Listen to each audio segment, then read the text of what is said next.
Ito ang 5 mindset to be an effective freelance bookkeeper as beginner. Kung gusto mong tahakin yung freelance bookkeeping at gusto mong ayusin yung mindset mo para tumagal ka, para maging effective ka at maging efficient ka na freelance bookkeeper, tapusin mo 'tong video na 'to at marami kang matututunan dito at mai-input dahil apat na taon na po ang experience ko sa pagiging freelance bookkeeper. Kung ngayon lang tayo nagkita, ako nga po pala si Kyle at isa po akong US bookkeeper at I design bookkeeping systems para po mai-align yung operations at back office. Sa video na 'to, pag-uusapan natin yung 5 mindset na dapat nating ma-acquire o dapat meron tayo para maging effective tayong freelance bookkeeper as beginner. At before tayo magsimula, may kwento muna ako sa inyo. Ang kwento na 'to ay tungkol sa sarili kong personal na experience sa aking pagiging freelance bookkeeper. Nung ako'y nagsisimula pa lang, mahilig akong magse-search ng mga mindset as a freelance bookkeeper. At marami kang makikita niyan sa YouTube channel, sa Google, marami akong nadadigest, marami akong nakukonsume na information tungkol sa ano dapat ang mindset. May maraming mindset tungkol sa pagtrato sa tamang interview, sa iba't ibang klaseng kliyente, paano mag-pricing, paano mag-sales, paano mag-market, at marami akong na-input at marami akong mga dinigest at sariling in-application sa aking pagiging freelance bookkeeper. Pero ang mga sasabihin ko sa inyo ngayon, i-share ko sa inyo ngayon na mga mindset ko personal, I learned it the very hard way and hindi ko siya natutunan sa Google at hindi ko siya natutunan sa YouTube at sa kung kanino man. Personal ko siyang na-experience at gusto ko siyang i-share sa inyo para maging aware din kayo at para meron din kayong mindset para maging effective kayong freelance bookkeeper at maging matibay kayo. Ayos? Okay, start na tayo. Isa sa mga effective mindset para maging uh, effective kang freelance bookkeeper kahit na beginner ka ay ang don't do the bare minimum. Wag mong gagawin yung pinaka-least mong gagawin as a freelance bookkeeper. Tayo kasi, marami tayong mga galing sa corporate. Marami tayong galing sa pagiging employee mindset. Pero na-realize ko as a freelance bookkeeper, it's a credibility game. Kailangan mo maging kailangan credible ka as a freelance bookkeeper. Kasi doon tayo binabayaran sa pagiging honest natin, may integrity magtatrabaho, at saka yun tayo binabayaran na kahit overseas tayo nagtatrabaho, away tayo sa pinaka-client natin, ay ginagawa pa rin natin yung best natin as a freelance bookkeeper. At hindi tayo matututo ng pinaka-advance ng mga skills na dapat nating ma-acquire pag tayo sa sarili natin ay bare minimum lang ang gusto nating gawin sa mga kliyente natin. I learned it the very hard way na kung gusto mo matuto, gusto mo magka-experience at gusto mo maging effective na freelance bookkeeper, always don't do the bare minimum. Wag mong gagawin ang bare minimum. Kasi employee mindset yan. Corporate mindset yan. Alalahanin mo, nasa freelancing world ka na. Nasa virtual workspace ka na. Mas marami kang kompetensya, mas madali kang palitan, at mas madali kang iwan.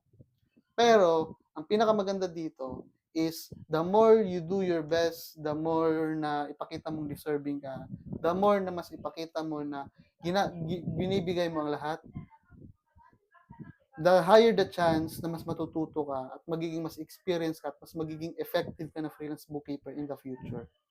Kaya don't do the bare minimum. Ayos? Okay. Next, isa sa mga mindset para maging effective ka na freelance bookkeeper kahit na beginner ka ay ang always give mindset. Yes, tama po. Yung utak natin dapat always bigay ng bigay.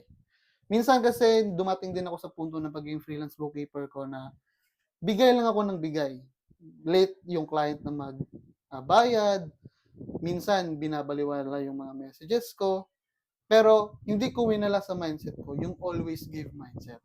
Bakit? Kasi same sa una kong punto, doon tayo natututo. Doon tayo nagiging equipped. Kapag nasa always give mindset tayo, lagi tayong natatanong kung anong kailangan nila para masolusyonan yung mga problema nila, ano yung mga bagay na na pain points nila para matulungan natin sila. Kapag yung mindset mo kasi naka-always give, hindi mo masyadong tinitake kung ano yung mapupunta sa'yo. Kusa na lang mangyayari na magiging nandun ka na pala sa deserve mong client, nandun ka na pala sa deserve mong pay, nandun ka na pala sa sitwasyon na deserve mo. Kahit na nung sa mga pinakaunang experience mo, naka-experience ka ng toxic. Kasi hindi ka na, tawag nito, hindi ka nawalan ng pag-asa na maging mapagbigay. It's always, guys, remember, no? I learned it the very hard way. It's always better to give than to receive. Eh ano naman kung inabuso ka? Ano naman kung hindi mabuti yung experience mo? At least, hindi ikaw yung gumawa ng masama. Ikaw yung nagbigay, ikaw yung nagbigay ng opportunity at nagbigay ng tulong. At every end of the day, mabuting experience pa rin yun. Nagka-experience ka na magkaroon ng nagka-experience ka personally as a beginner. Ano na yon, malaking portfolio na yon.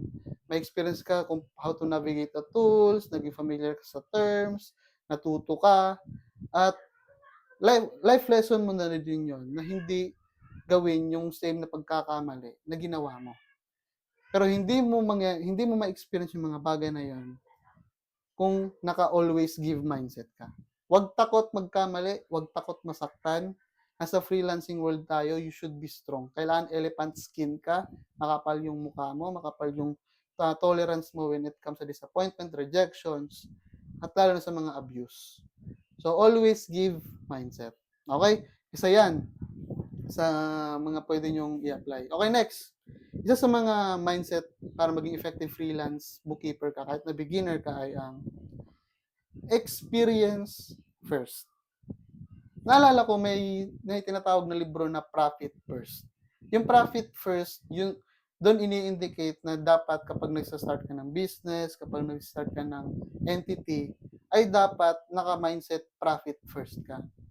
Para may mag-gain ka, less expenses, tapos kahit na less expenses na sa operation, cost of good, may profit first ka. May na ano ka, may magigain ka every end of the day sa business mo kasi profit first yung ano mo, prinsipyo mo.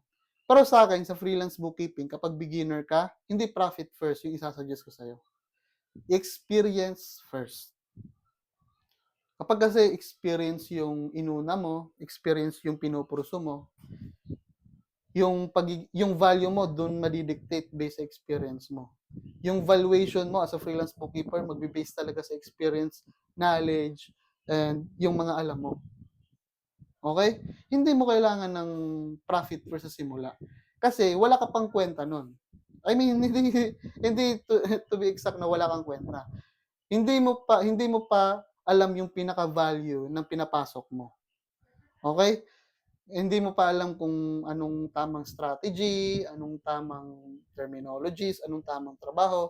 You are still in the discovery phase ng buhay mo. So kailangan mong mag-invest pa rin sa experience because the experience is the greatest portfolio na dadalhin mo habang buhay. Hindi lang kasi yan temporary. Yung experience habang buhay mo yung dadalhin. At kapag nagsisimula ka pa lang as a freelance bookkeeper, mas magandang experience first rather than profit first. Ayos? So yan yung isang mindset na gusto kong ibigay sa inyo. Okay, next. Isa sa mga mindset na para maging effective freelance bookkeeper kahit na beginner ay ang expect the long game. Expect the long game. It's not 1 year, it's not 2 years, it's not even 5 years. It's decade and even a century mindset. Gusto mo tumagal sa freelance bookkeeping, you should tawag nito, indoctrinate yourself that this is a long game. Nakikita mo sa social media na isang taon pa lang, may sasakyan na, may bahay na, successful na, may work-life balance na, kung ganun yung mindset mo, hindi ka magtatagal sa freelance bookkeeping because we all have a different season. We all have a different timing. Panahon niya to, panahon mo to, panahon ng iba to. At kung hindi ka pinagbigyan ng Diyos, na hindi isang taon, na hindi 2 taon, na hindi 4 taon, hindi 10 taon, kahit kumikita ka, hindi mo makikita yung value na somehow binubuhay ka ng freelancing, na somehow yun yung nagbibigay sa iyo ng buhay. Kaya expect mo na lang sa simula as a freelance bookkeeper na it's a long game. Hindi siya pang mabilisang solusyon sa problema ng kahirapan. Rather, it's a pangkabuhayan na pang long game. Pangkabuhayan siya na may impact sa mga next generation. Ako, freelance bookkeeper ako, 4 na taon na, hindi pa ako successful. Hindi pa nga pintura to, naka-rough pa to. Yung kwarto ko, hindi pa to fully furnished. Hindi pa ako successful na freelance bookkeeper.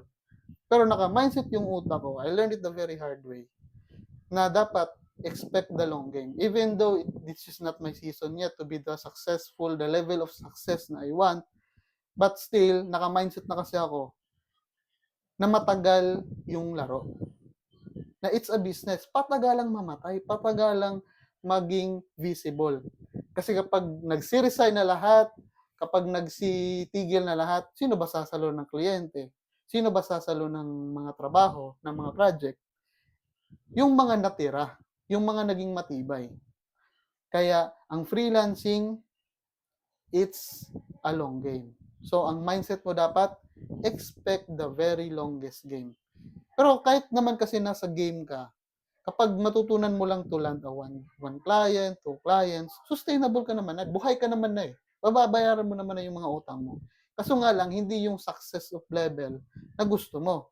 Pero maaabot mo rin yon when you expect the very long game. Okay? Yung mindset mo dapat as a freelance bookkeeper simula, expect long game. Ayos? Okay, next. Isa sa mga mindset na kailangan mo ma-acquire para maging effective freelance bookkeeper ka kahit na beginner ay ang always upgrade and learn from others. Naalala ko tuloy yung nasulat ko sa libro ko, no? May section doon na sinabi ko na isa sa mga binayaran ng kliyente natin as a VA or someone working in a virtual workspace is our capacity and our ability to adapt in virtual environment very fast. Kasi tayo mga VA, before yan ma-apply sa mga negosyo, before yan ma-apply sa mga enterprises, tayo yung mga unang nakakaalam niyan. Tayo yung unang mga nag-practice niyan. Tayo yung mga unang nag-aral diyan at nag-invest diyan. Kaya pinaniniwalaan ko, isa sa mga binayaran sa atin ng client is our ability na sobrang bilis natin makapag-adapt sa virtual mga environment like tools, AI, etc. So, dapat mindset mo sa freelance bookkeeper na beginner, dapat always upgrade ka at always learn from others. Aminin mo na hindi mo alam lahat.